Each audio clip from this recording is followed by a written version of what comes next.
अस्सलामुअलैकुम वरहमतुल्लाहि वबरकातुहू। जी दोस्तों, आज हम आप लोगों के लिए खुशखबरी लेके आए हैं। हम अपने चैनल पर ऐसा सिलसिला शुरू कर रहे हैं जिससे मुझे भी फ़ायदा होगा और उन लोगों को भी फ़ायदा होगा जो कुरान पाक फुरकान हमीद से मुंसलिक हैं। खुशखबरी ये है कि आज से हम ऐसा सिलसिला शुरू कर रहे हैं जिससे वो तुलाबा जो हिफज करना चाह रहे हैं उनके लिए आसानी होगी। और शुरू से हम सब शुरू करेंगे सूरतुल नास से, और 30वां पारा पहले हिफज करवाया जाएगा। उसके बाद ऐसे इंशाल्लाह जो है सिलसिला जारी और सारी रहेगा।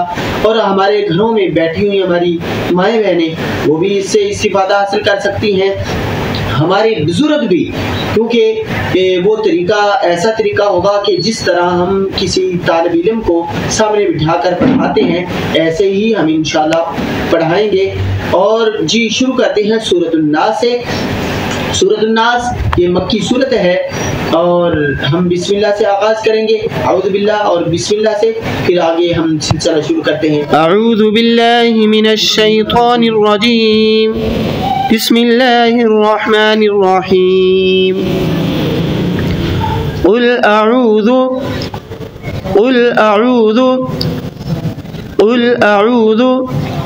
बिरब्बिन नास, बिरब्बिन नास, बिरब्बिन नास।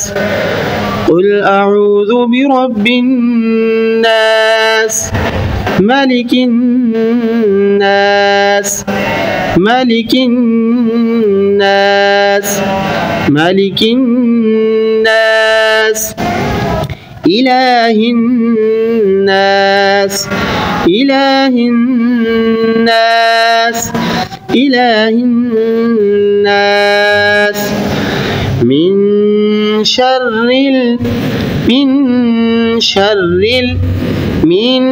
शर्रिल वस्वासिल खन्नास, वस्वासिल खन्नास, वस्वासिल खन्नास।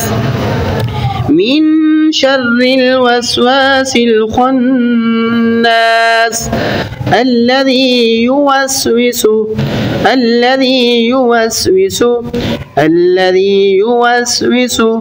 في صدور الناس، في صدور الناس، في صدور الناس، الذي يوسوس في صدور الناس من الجنة والناس، من الجنة والناس، من الجنة والناس।